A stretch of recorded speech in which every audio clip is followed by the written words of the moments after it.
মাননীয় মন্ত্রী মহোদয় যেটা বলছেন সেটা হচ্ছে যে আসলে ওই এত বড় হাসপাতালে যে টোটাল আজকে কতজন ডাক্তার এটা সঙ্গে সঙ্গে জানানোটা আসলে একটু, যেহেতু আমরা বায়োমেট্রিক হাজিরা নেই, বায়োমেট্রিক মেশিন থেকে জেনে আমাকে ক্যালকুলেট করে দিতে হয়, একটু একটু সময় সাপেক্ষ ব্যাপার। তো এটা আমি মাননীয় মন্ত্রী মহোদয়কে বলছি যে আমি কিছুক্ষণের মধ্যেই বায়োমেট্রিক হাজিরা ক্যালকুলেশন করে আমি স্যারকে জানাই দিব। আর ছাড় পোকার যে সমস্যাটা, ছাড় পোকার সমস্যাটা এটা আসলে কয়েকদিন যাবতে আমাদের খুব বেশি হয়ে আছে।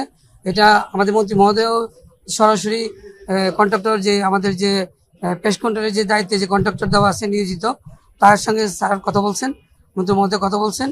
তো উনি উদ্যোগ নিচ্ছেন, ওনাদেরকে আমরা বেশ 2-3 মাস যাবতীয় বিল আটকায় রাখছি ওনাদের কাজ ঠিক মতো না করার কারণে।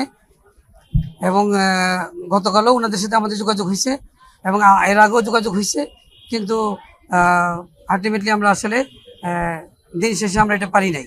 হ্যাঁ, এখন ছাড় পোকাটা একটু বেশি।